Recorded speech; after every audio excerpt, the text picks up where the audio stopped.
You take a seed, you plant it, you grow it, you dry it, you roll it, you smoke it, and it goes down smooth. Hey! Spanning the globe to bring you the latest developments in medical cannabis, adult marijuana, industrial hemp, and spiritual ganja. We love the herb. It's time for the Marijuana Agenda with Russ Belville. Now, here's your host, Russ Belville.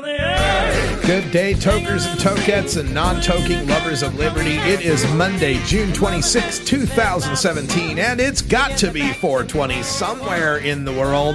What a beautiful day, and it was a gorgeous weekend. I hope you had a good one as well. Temperatures in the triple digits out here in Potland, so the plants were sure thirsty. Had to feed them some extra water this weekend, but we'll give you a look at those sometime in the future here on the show. But coming up on today's show, we got a lot to get to. Our Cannabis Q&A segment with Dr. Mitch. We talked to him about those two competing car crash studies we covered last week, as well as a bunch of studies that are supposedly negative about marijuana use. Also, at Drug War Data Mining, a new study out on the American support for psychedelic medicine. Very interesting data on that. We'll get to it. And then our California Cannabis Chronicle, we have to postpone that. We had interviewed Tim Blake about the Cannabis Country Fair. It ended up getting canceled, so we can't use that interview. So instead, we spoke with Wendy, Robbins, and Paull from The Marijuana Show in a special edition of Shark Sessions. They're looking for diversity in their latest auditions to become the next marijuana millionaires. And then in the Radical Rant, I got some remarks from former President Bill Clinton that make me want to discuss Bill Clinton's 1990s drug policies. All that coming up on the Marijuana Agenda. Stay tuned. You're listening to the Marijuana Agenda with Russ Belville. Looking for the 420 friendliest way to visit beautiful legal Potland, Oregon? I'm Lori Duckworth, inviting you to come stay with us at Delta 9 House and Studios. You get your own private room with queen bed and access to our high-speed Wi-Fi, premium entertainment system, and more. We'll even cook you breakfast. Look us up on Facebook at Delta 9 House. That's facebook.com/Delta9House. Delta 9 House is booked through Airbnb.com. City of Portland permit number 17-159855. Federal prosecutors have been ordered to pursue the toughest possible sentences for criminal suspects. U.S. Attorney General Jeff Sessions issued a memo May 10th rolling back Obama-era reforms that eased sentencing for some nonviolent drug offenders. Anthony Papa is the manager of media and artist relations for the Drug Policy Alliance. Papa says Sessions' reinstatement of harsher sentencing policies will destroy families because the breadwinners will be locked up for extensive periods of time. Not only is he going to put people with drug problems away that should be treated medically, not punitively, he's going to affect many family members of those that are being incarcerated. The National Association of Assistant United States Attorneys says the policy will, quote, restore the tools that Congress intended to punish drug suspects. For United News International, I'm Neela Uni. The Marijuana Agenda, like the alcohol agenda.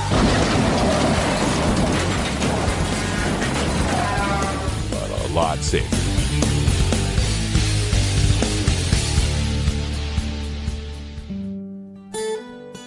Hi, I'm Russ Belville from the Marijuana Agenda. Putting together the most comprehensive live weekday marijuana news talk program is a full-time job. Now you can do your part to ensure that listener-supported independent cannabis radio journalism can continue by becoming a patron of the Marijuana Agenda. Just log on to mjagenda.com and click the Become a Patron button. For your $4.20 monthly donation, you'll receive over 20 hours of original first-hour podcasts, plus other materials only available to paid subscribers. Or for just $9.99 a month, become a VIP patron. You'll get over 40 hours of podcasts for the complete program, including Toker Talk Radio, plus ad-free downloads of the segments heard on the Marijuana Agenda. Plus, VIPs get exclusive access to the video replay of the 2-hour live stream show and downloads of the spreadsheets and charts I provide from my years of curating marijuana data sets. Thank you for your support, and remember, I cannot do it without you. Please become a patron today at mjagenda.com.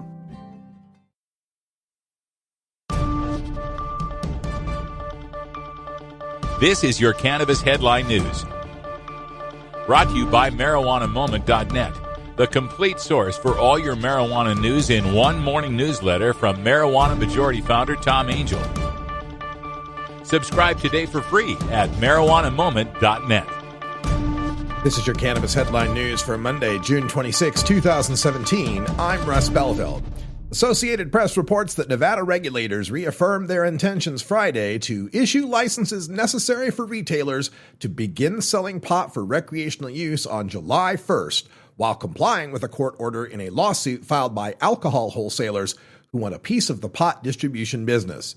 The retail licensees could include as many as 25 medical dispensaries in the Las Vegas area and 4 others in Reno that already have medical retail licenses, as long as they adhere to packaging requirements in an emergency regulation to be adopted Monday, State Department of Taxation spokeswoman Stephanie Klapstein said.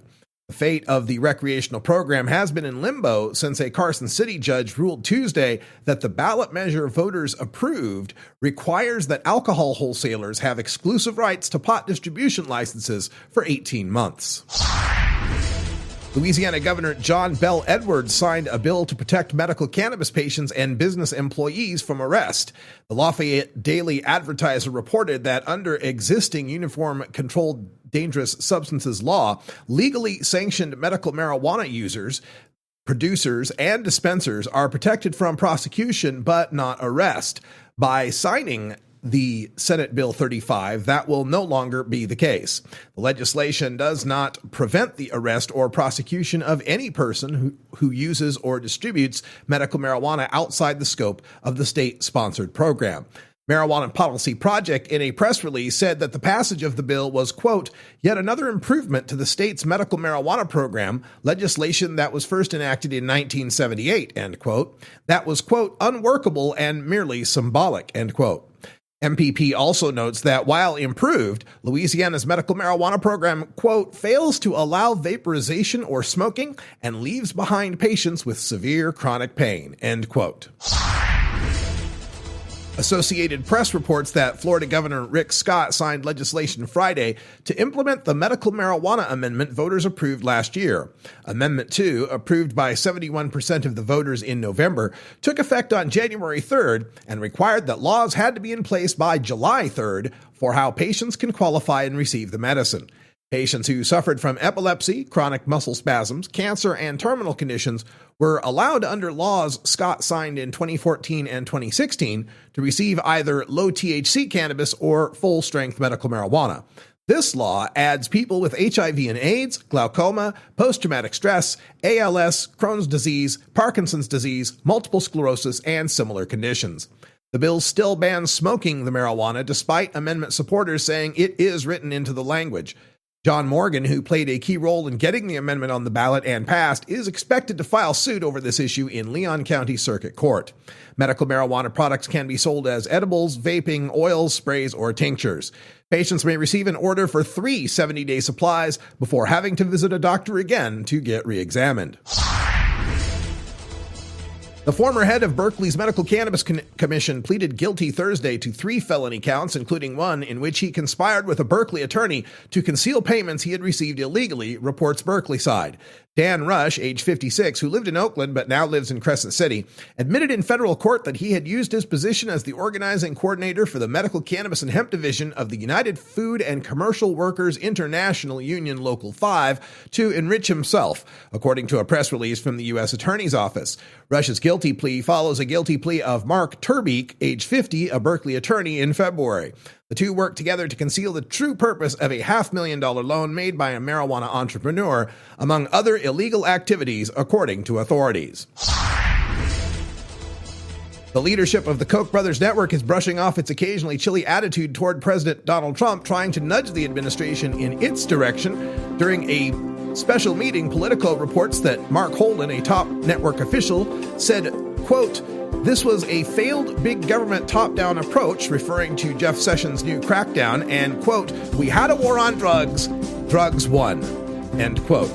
This has been your Cannabis Headline News for Monday, June 26, 2017. I'm Russ Belville. You're listening to the Marijuana Agenda with Russ Belville.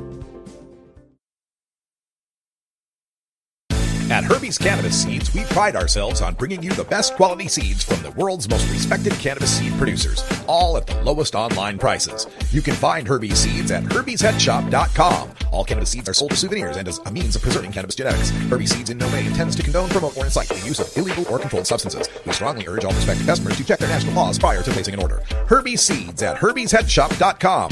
Proud sponsors of the Marijuana Agenda with Russ Belville.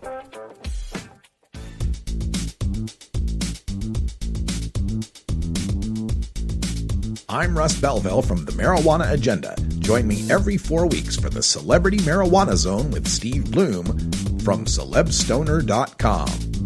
Learn more at mjagenda.com/about.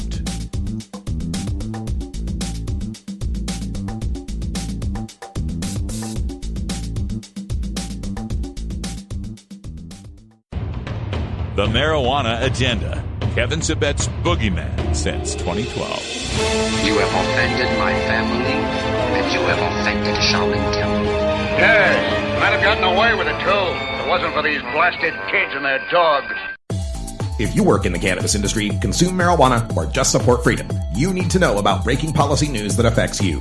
Marijuana Moment is the daily newsletter that helps you stay on top of all the latest and most important state, federal, and international cannabis developments. Brought to you by longtime legalization activist Tom Angel, Marijuana Moment puts a concise yet comprehensive overview of cannabis news in your inbox early every weekday morning. Wake up to Marijuana Moment and rest assured you'll be ready for the cannabis news that's driving the day. Subscribe now at marijuanamoment.net.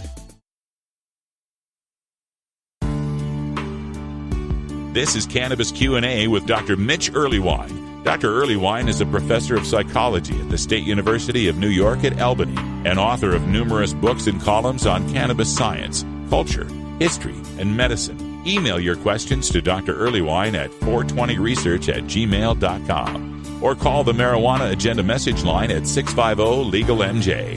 Now, here's your Cannabis Q&A.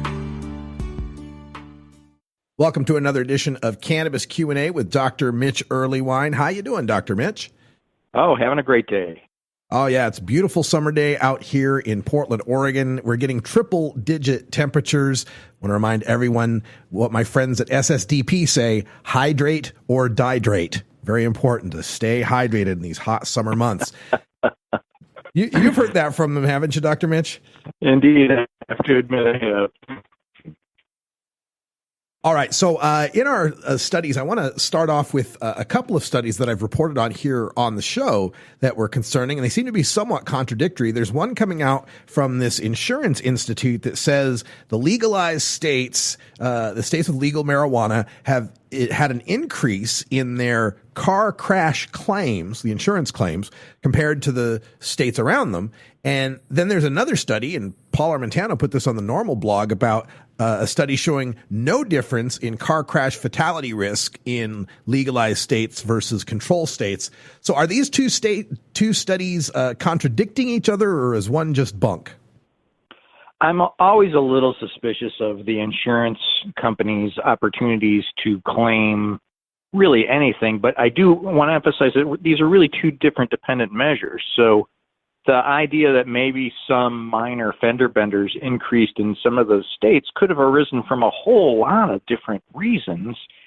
The key issue is the other data set that Paull was emphasizing, and that's that when it comes to fatal crashes, we're clearly not seeing any difference at all, and so there's certainly nothing to worry about there.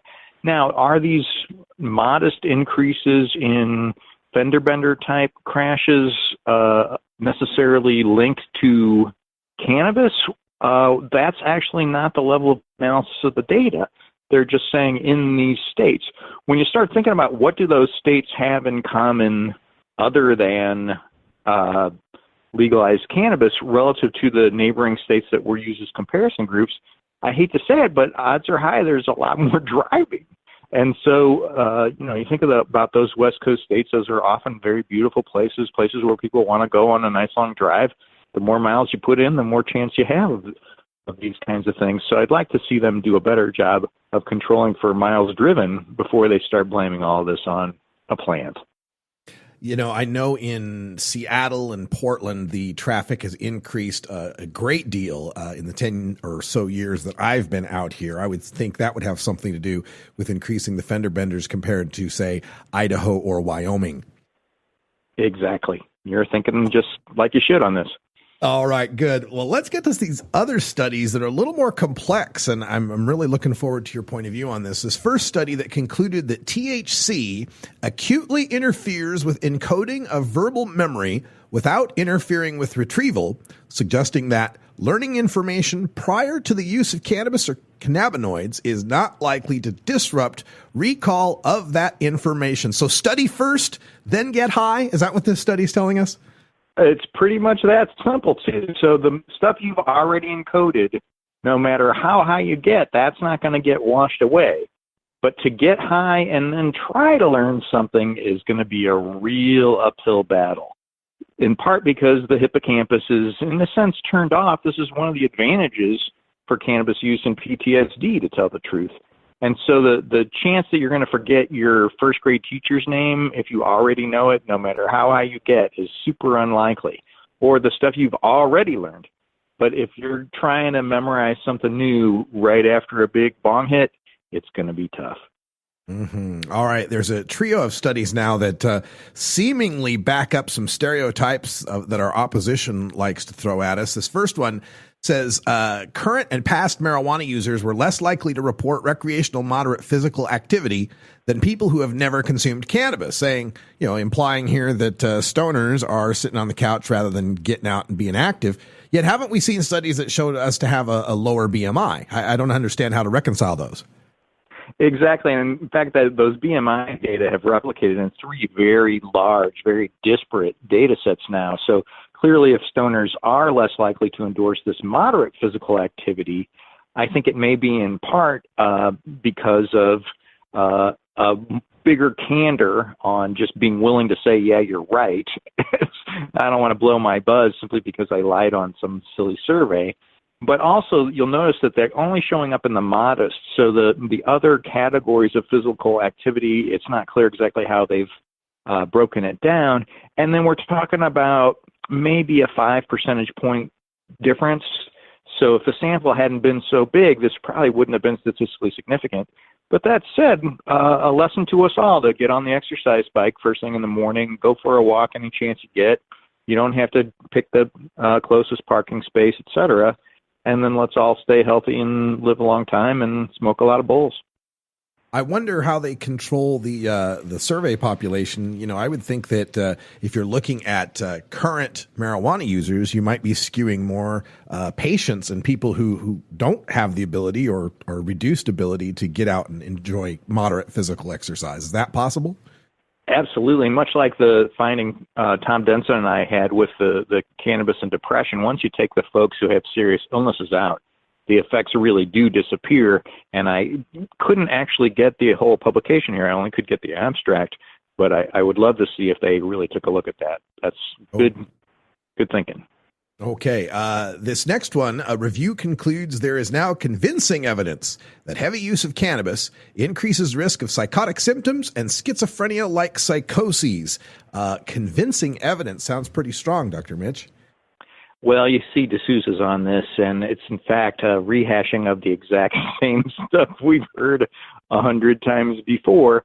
So we do have evidence that THC by itself in the lab will make you have psychotic-like thoughts, and they just hammer the hell out of that finding, repeating over and over again some of the type 1 errors that haven't replicated, some of the oddball high-risk studies where, yes, if you happen to have a double genetic risk and you use cannabis heavily before age 15, it's like they point that they want to make. Truth be said, yeah, if you've got a schizophrenic identical twin, the plant is not for you, but let's not throw people in jail over this one. All right. And another study now, the authors of a case study suggest that increasing concentrations of THC as well as THC to CBD ratios seen in the cannabis concentrates, such as dabs, may cause agitation and end organ damage through sympathomimetic and serotonergic pathways. And I think I should get credit for being able to say that, Dr. Mitch. I totally tip my hat to you, man, and good job on the serotonergic pathways. That's no easy feat at this hour of the day. The clincher here is that it is a single case, and if I tried to publish something that said dabs made you fly and had a single case, I would have a really hard time. But what we do already know is, yes, dabs get you super duper high, and that may account for some of this. The end organ damage, unfortunately, I think is really a coincidence that happened to be something this person was developing already who happened to do dabs. And if you think about sort of the base rate of dab use and end organ damage, we should get this many by chance. In fact, we would have more cases than this simply by chance. So I don't want to make too much of a single case when it supports us. I certainly don't want to make too much of a single case when it goes against us. Okay. And this next one was quite interesting because I can't imagine why there'd be any connection, but it says a study found that cannabis users exhibited increased asymmetry at the hip during walking gait and reduced shoulder flexion during walking gait.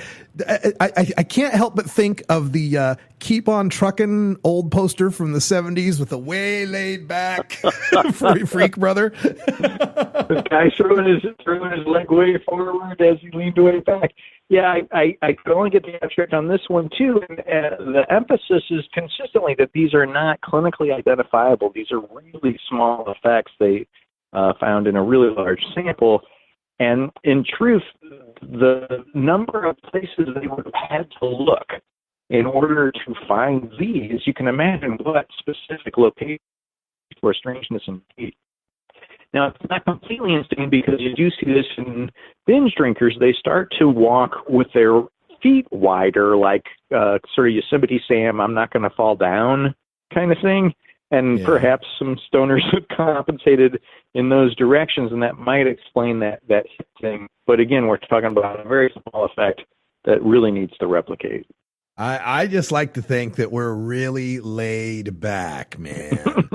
I think that's a much better thing. All right. Well, Dr. Mitch is the host of the Burning Issues podcast. It's on cannabisradio.com. And can you give us a preview of what you've got coming up on some episodes? Eric Altieri of Normal is going to give us the lowdown. That should be up right now. And it's delightful to just hear how he's taken over things and the directions we're headed in and just what a competent leader he is for Normal. Fantastic news. Well, thank you, Dr. Mitch, for joining us here on our Cannabis Q&A segment. We want to remind people that you can get your question answered on the segment privately, if you like, or right on the show by sending an email to 420research@gmail.com, 420research@gmail.com. Any events that we need to let people know about coming up, Dr. Mitch? It's kind of a wild time in the summer, so there are a lot of cannabis industry events, but nothing that I think is really moving for your average activist, but I'll keep folks posted. Yeah, not till September. I have on my calendar here the Normal Conference in Washington, D.C. Is that still a go for the 10th? Yes, and that's going to be a delightful visit to Congress and just a good coaching for how to talk to your congressional reps. By all means, start writing them now so that you can have an appointment when the time comes. Yeah, look that up on normal.org for us, folks. The last time I went to one of these, I recorded a sitting congressman bragging about using medical cannabis illegally under state and federal law. So it's definitely worth the trip. Thank you, Dr. Mitch, for joining us again, and we'll talk to you in a couple weeks. Take care. Bye now. This episode was produced as part of the Marijuana Agenda with Russ Belville, the daily news and interview podcast covering the world of medical cannabis, adult marijuana, industrial hemp, and spiritual ganja. MJAgenda.com.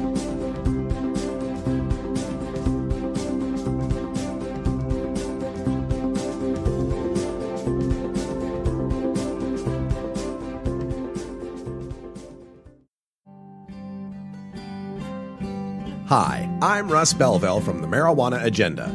Putting together the most comprehensive live weekday marijuana news talk program is a full-time job. Now you can do your part to ensure that listener-supported independent cannabis radio journalism can continue by becoming a patron of the Marijuana Agenda. Just log on to mjagenda.com and click the Become a Patron button. If you're an organization or business looking to promote your brand, we have sponsorship patronage available at mjagenda.com. Sponsorship includes 15 and 30-second ad breaks and 6-minute interviews on the podcast, depending on sponsorship level, which begins at $19.99 a month. Thank you for your support, and remember, I cannot do it without you. Please become a patron today at mjagenda.com. Georgia. Hi, this is Willie Nelson. Alcohol prohibition didn't work in the 1920s, and marijuana prohibition isn't working today. It's time we stopped arresting responsible marijuana smokers. It's the fair thing to do. For more information, contact NORML, the National Organization for the Reform of Marijuana Laws. Call toll-free 888-67-NORML or visit their website at norml.org. You're not high. You're listening to the Marijuana Agenda with Russ Belville. And one of the parts of the American dream is we're going to come down very, very hard on this massive drug problem. Okay, maybe you're a little high. New beginner guitars and banjos are often constructed much better than ones built before your time. Why struggle? Get a new instrument or fix the old one. The trusted professionals at the Fingerboard Extension will evaluate your instrument for free. Repairs are priced for people who work for a living. Stop by the Fingerboard Extension downtown Corvallis at 120 Northwest 2nd Street today, or check out its inventory on the web at fingerboardextension.com. Promoting the end of adult cannabis prohibition is easy because we have facts, science, reason, compassion, evidence, truth, and logic on our side. It's even easier when researchers catalog it all for us. Learn how to gather the facts on marijuana use, arrests, seizures, rehabs, drug tests, and more on this edition of Drug War Data Mining. Today on the Data Mines, we take a look at some new survey data coming out from YouGov on American attitudes toward the use of psychedelic substances for research and medical purposes. We've been dabbling into this a little bit with our Expanded Mind segment in cooperation with the Multidisciplinary Association for Psychedelic Studies, and we'll be covering more of this issue as we move along here on the Marijuana Agenda. And I just wanted to go over these numbers because I think they're very, very telling. First of all, when they asked the people if they supported the medical research into psychedelic drugs, the question was, in general, do you support or oppose researchers being allowed to study illegal psychedelic substances? For example, mushrooms, MDMA, ecstasy, ketamine, etc., in medical trials to investigate their potential medicinal benefits despite their illegal status. Now, psilocybin mushrooms have been found in a study from researchers at New York University and Johns Hopkins University. A single treatment with psilocybin reduced anxiety and depression in 80% of cancer patients. Another controlled trial showed that on average, after 3 doses of MDMA, ecstasy, patients experienced a 56% decrease in severity of post-traumatic stress symptoms. And more importantly, 66%, a full 2/3, no longer met the criteria for PTSD by the end of the trial. We're talking about a cure for PTSD for 2/3 of the people that tried it. And studies at Yale, Mount Sinai, and the National Institute of Mental Health suggest that ketamine, a type of a tranquilizer, relieves depression within 6 hours, especially in patients who were resistant to conventional antidepressant medications. So, what do the American people think about opening up study into these controversial and very strongly scheduled substances? According to the poll, 53% of the general population supports the research into these psychedelic substances. 53 to 21. The rest was I don't know. And that support increases with education. It's just 46% plurality 46 to 23, 2-to-1 support among people who are just up to high school level in their education. With some college, it rises to 53. With a 4-year degree, it rises to 59. And with a postgraduate degree, 69% of the people support research into psychedelic drugs. Then they asked specifically, please imagine that a particular substance, either psilocybin or ketamine or ecstasy, was proven to be safe and effective after further trials. If available to you, would you try this treatment if you were faced with a similar medical condition? And so they asked, would you try psilocybin? Would you try mushrooms? And 57% of the general population supported that idea. And that rose as high as 76% of the people with a postgraduate degree. When they asked them if they proved ketamine to be a safe and effective treatment, would you try ketamine? 51% of the general population supported that. 73% of the folks with a postgraduate degree. And finally, for MDMA or ecstasy, 49% of the general population would try that treatment if they had a particular condition it would affect. So still not into majority status on ecstasy, but 49% plurality. However, you get to the folks with the postgraduate degree, they're at 71%. So pretty much people with their postgraduate degree, their master's or their PhD, by a 7 out of 10 margin are down for just about anything, it looks like.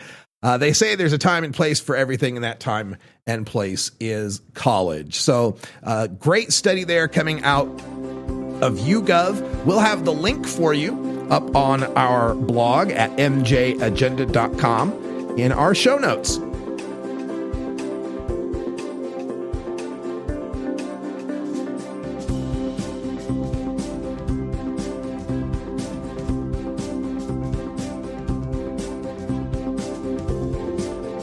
You're listening to the Marijuana Agenda with Russ Belville.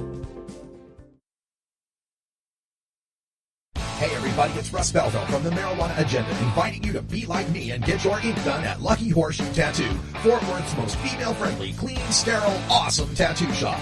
Thomas and his crew are true artists who can design you a custom piece or use a design you bring in.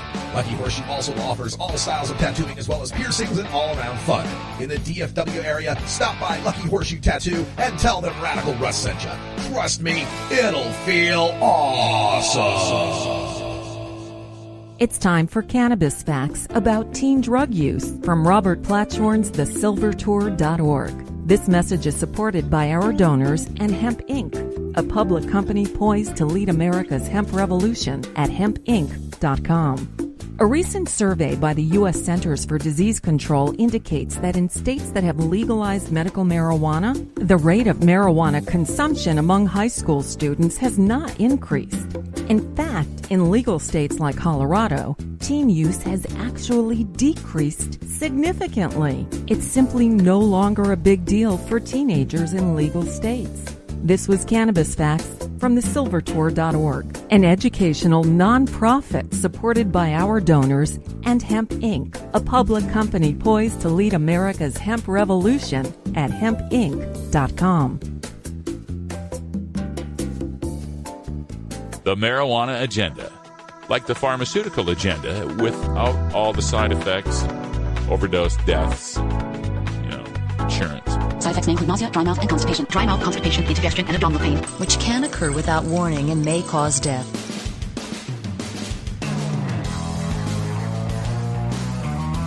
I'm Russ Belville from the Marijuana Agenda. Join me every Friday for the Reefer Rock Review with Herb Thrasher from 420radio.org. Learn more at mjagenda.com/about.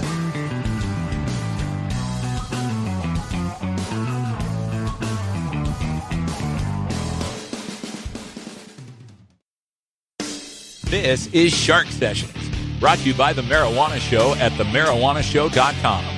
The marijuana industry is the fastest growing industry in North America. Learn from the sharks who are betting on the future of cannabis and from the entrepreneurs who are creating the next big thing in marijuana. Executive producers Karen Paull and Wendy Robbins bring you the best in cannabis business advice from The Marijuana Show, featured here in this edition of Shark Sessions. Welcome to another edition of Shark Sessions, our look at investment and entrepreneurship here in the cannabis industry, featuring The Marijuana Show, which is on its third season, looking for cannabis-related entrepreneurs and the investors who are going to help them succeed. And joining us to talk about it, we've got the producers. Wendy and Karen are joining us. How are you doing, ladies? Awesome. Really good. Thanks for having us, Russ. Well, so glad to have you here. The first couple of seasons of the Marijuana Show have been a huge success. Can you tell our listeners of some of the success stories from the first two seasons, maybe some of the products or brands they might be aware of that came through your show? Sure, of course. And we also love to help, some brands you might not have heard of. Cloud Cove Farms, for instance, a CBD farm in Colorado. Luke Johnson received over $550,000 from our show on season 2. And if you watch Amazon Prime, his episode, you could see it. I think it's season 2, episode 3. And you could watch that in action. And Wendy has some other great stories for you. Yeah, there's somebody else. Actually, season 1, we offered $5 million to a company called BioTrack. Oh, my God.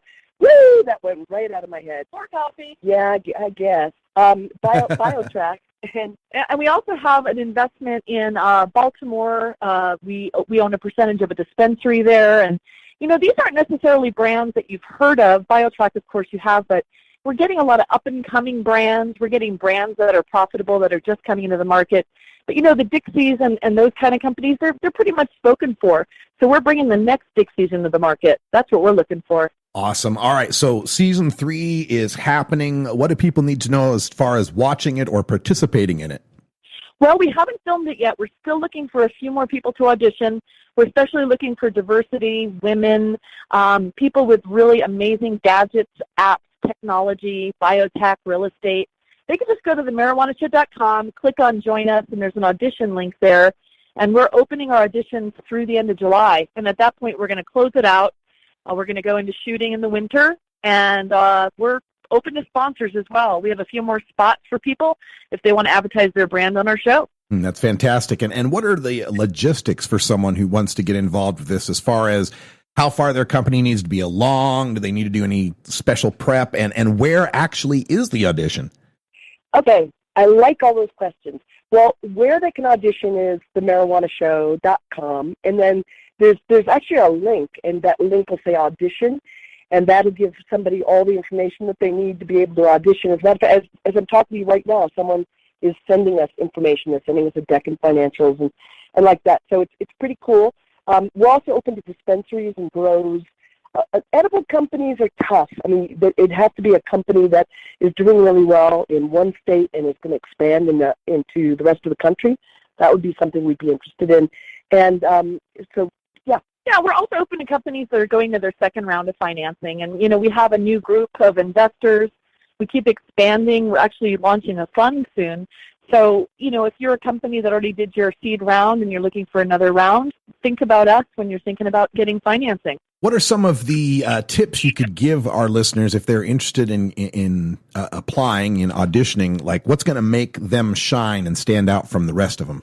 Well, there's a few things, but, what we really want to see is profitability. We want to see, okay, this is great, you have a product, but let's see you sell 100,000 units of that product. Proof of concept is really important. We're also really interested in companies that have their own IP. They've either had a trademark or a patent on something or copyright. They're protecting their intellectual property. Very crucial that they know their numbers, they know their projections, and that their valuation is reasonable and actually can be, projected out to make sense. Yeah, we've had people that say, oh, my God, I've got the coolest brownie recipe, and, I haven't even made a brownie yet, but I am worth $20 million.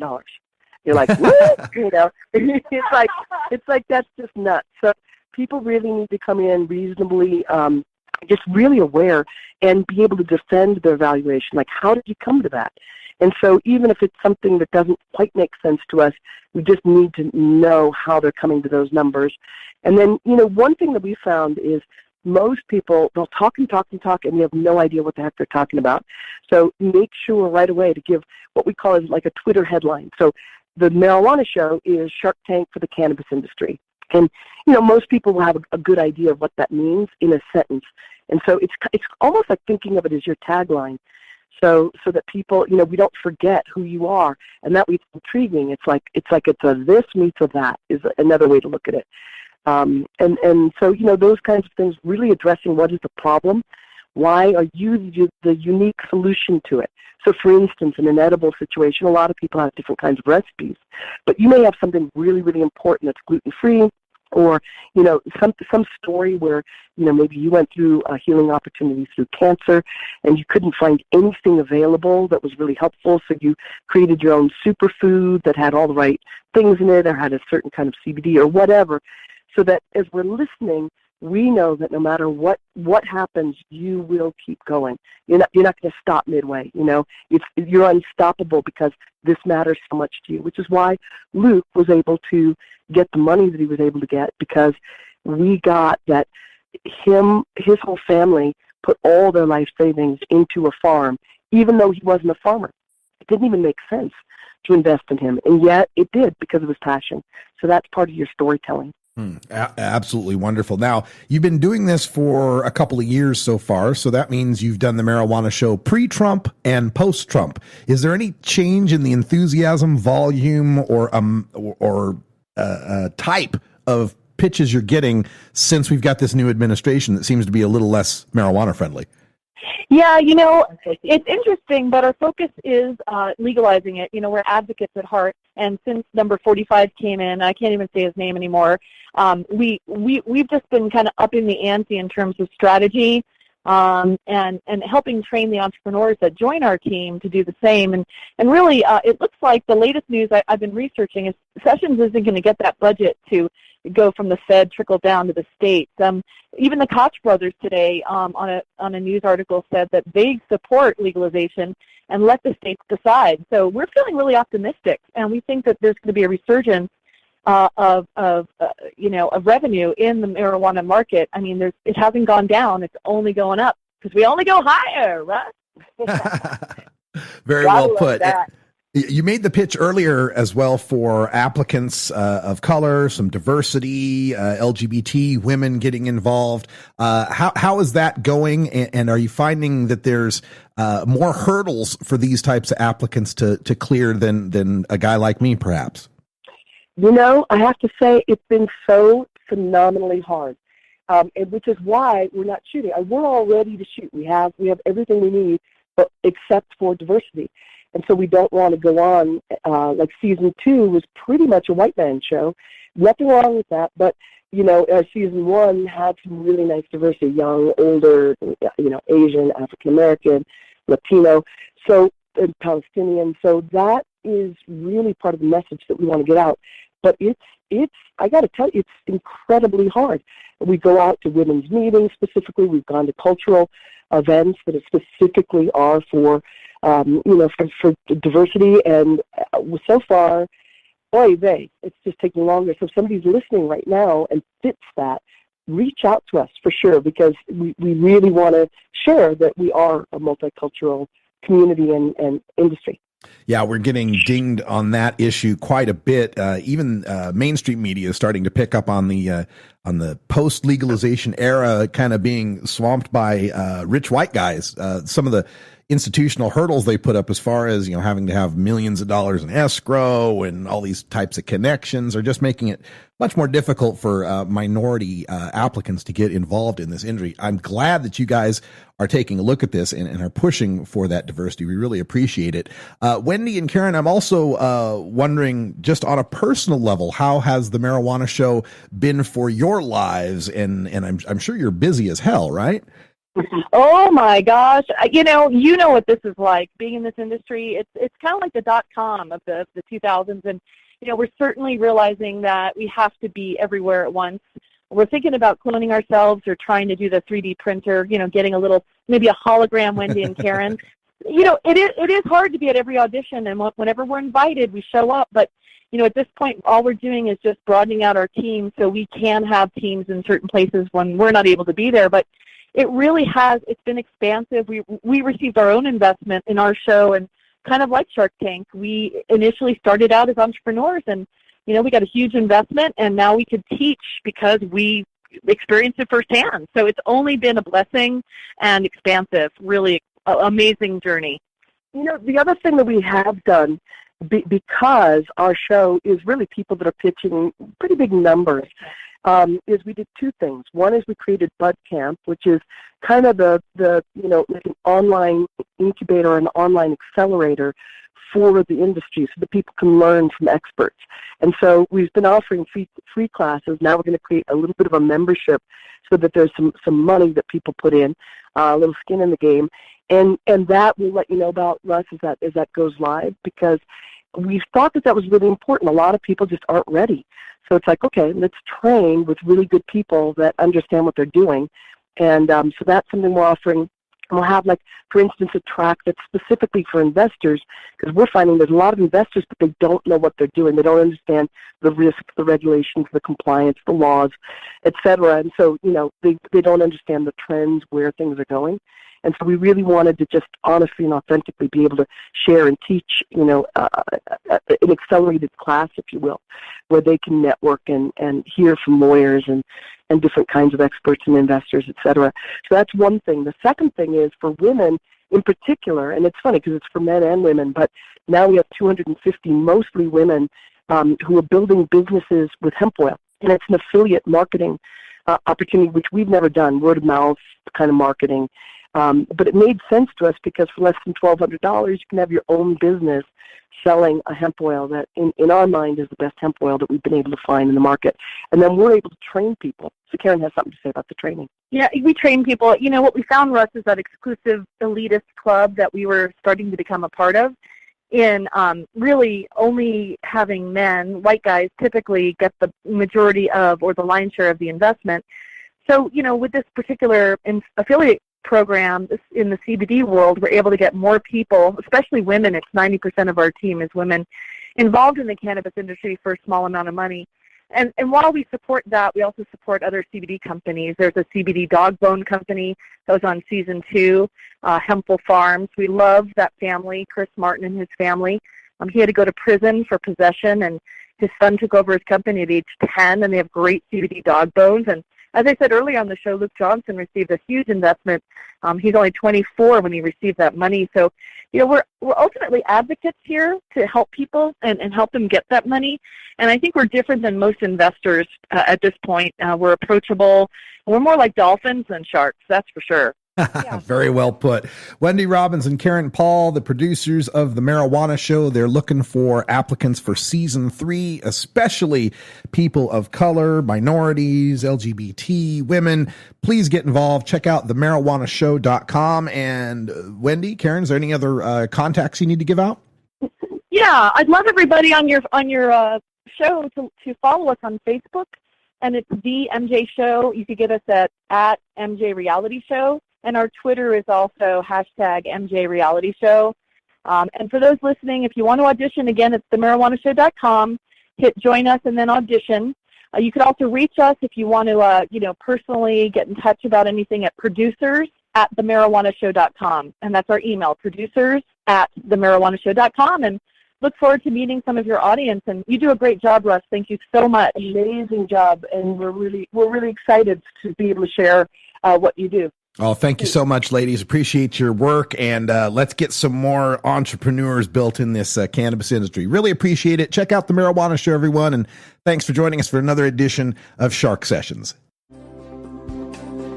This episode was produced as part of the Marijuana Agenda with Russ Belville, the daily news and interview podcast covering the world of medical cannabis, adult marijuana, industrial hemp, and spiritual ganja. MJAgenda.com.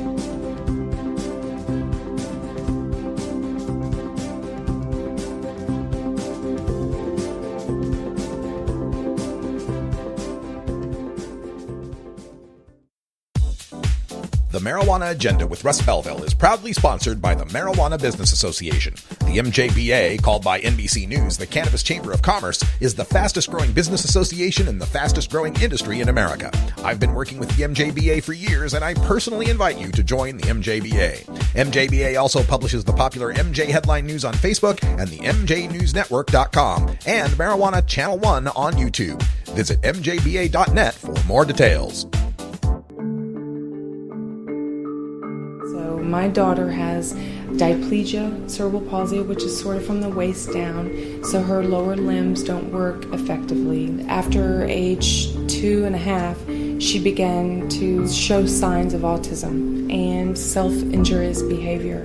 There are many families out there in other states that have similar situations, and they're using medical cannabis, and it's helping their symptoms. It's very difficult as a mom to know that there is a medication out there that is being used effectively in other states, and Texas isn't providing that for patients here. Medical cannabis could greatly improve the quality of life for my daughter. It is absolutely inhumane for lawmakers to keep medical cannabis from patients. Texans deserve better. You're not high. You're listening to the Marijuana Agenda with Russ Belville.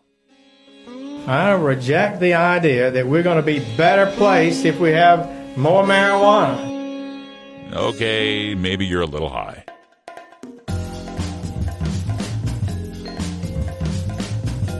I'm Russ Belville from the Marijuana Agenda. Join me every 4 weeks for the Northwest Cannabis Chronicle from the Marijuana Business Association. Learn more at mjagenda.com/about.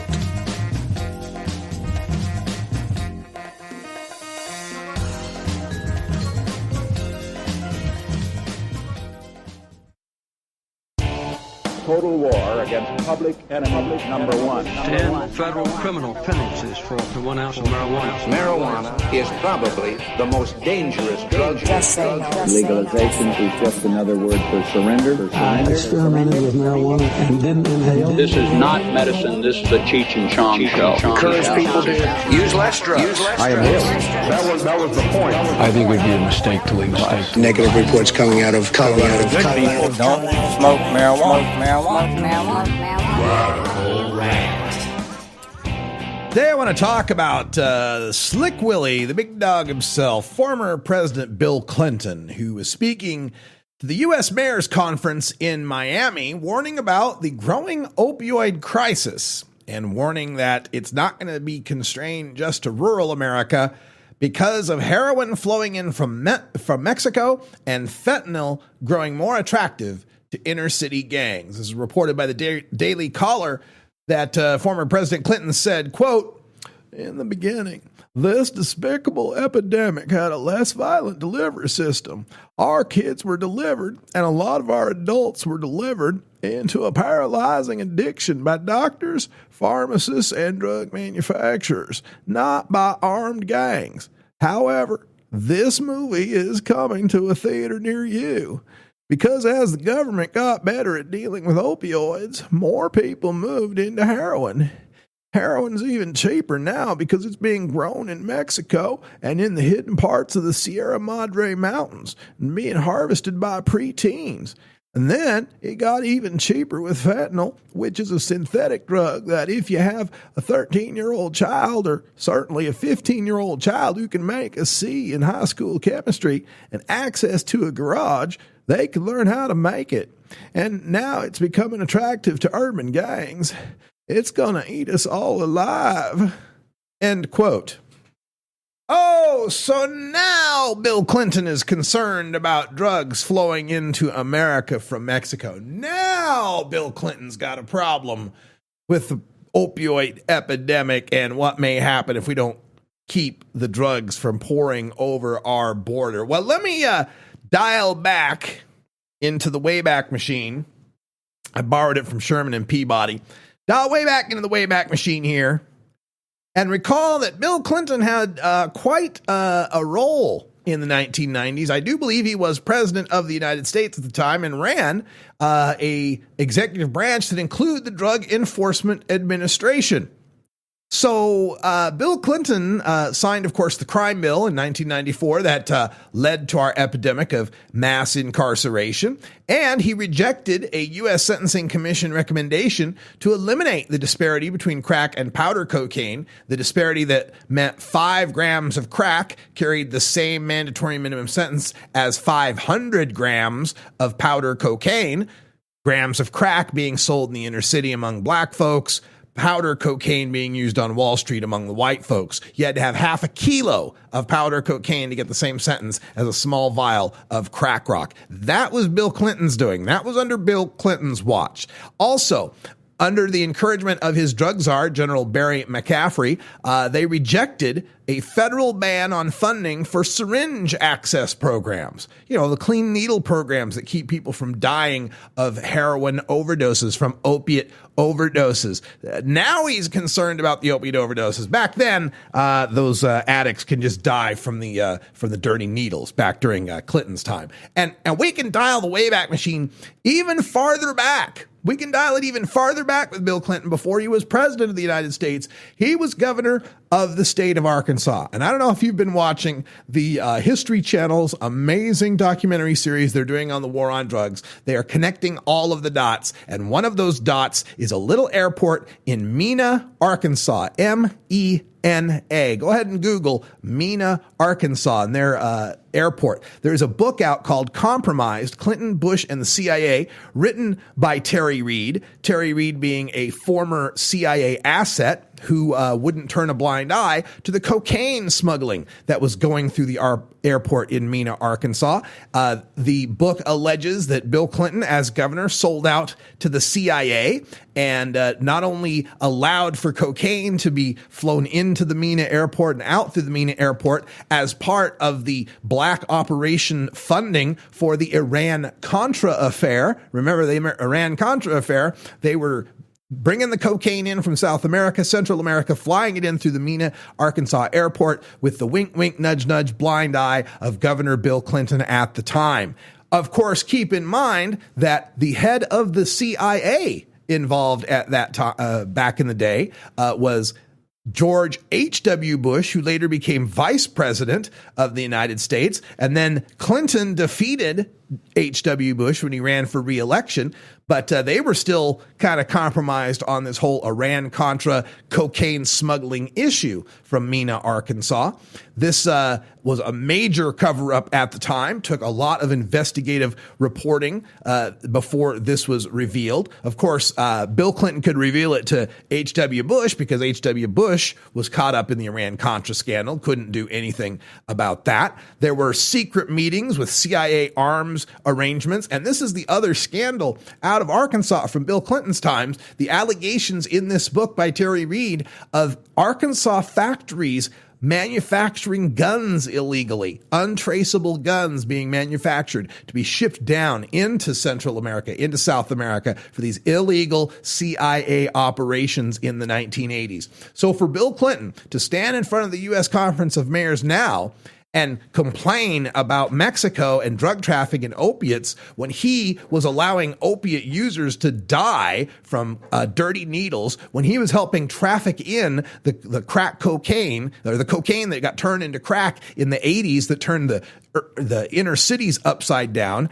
and then punishing them 100 times worse than the white folks. And let's not forget, Bill Clinton signed NAFTA, the North American Free Trade Agreement that opened up the trucking routes between Mexico and America. And largely, it was NAFTA that ended up shutting down the Caribbean routes out of Miami and the Keys, the Bahamas out there, and a lot of those routes, because it became easier to smuggle your drugs in through the Mexican land routes, thanks to Bill Clinton signing the North American Free Trade Agreement. So for Bill Clinton to stand in front of the U.S. Conference of Mayors and now be concerned about this when he's out of office, when he has zero power to be able to make any changes in this regard, just smacks me as the height of hypocrisy, or maybe just regret. Maybe Bill Clinton just regrets that he didn't do anything. As he was leaving office, he had spoken to Rolling Stone about the mass incarceration problem and how maybe we should have done this or done that in the drug war. But he was very quick to become Mr. Republican drug warrior when it got tough after the first congressional session in the early 90s, after his wife had made a debacle out of trying to change up health care. He pulled to the right, tried to be Mr. Tough on Crime, Mr. Crime Bill, put 100,000 cops on the streets. Bill Clinton had a lot to do with the opiate epidemic we're having now. Maybe he's feeling some regret. Maybe he's trying to atone. That's all the time we got for today, but stay tuned for the next hour. Coming up next, live here on YouTube. Follow MJ Agenda on Facebook, Pinterest, Instagram, YouTube, and follow MJ Agenda Show on Twitter. Learn more at mjagenda.com. You take a seed, you plant it, you grow it, you dry it, you roll it, you smoke it. You take a seed, you plant it, you grow it, you dry it,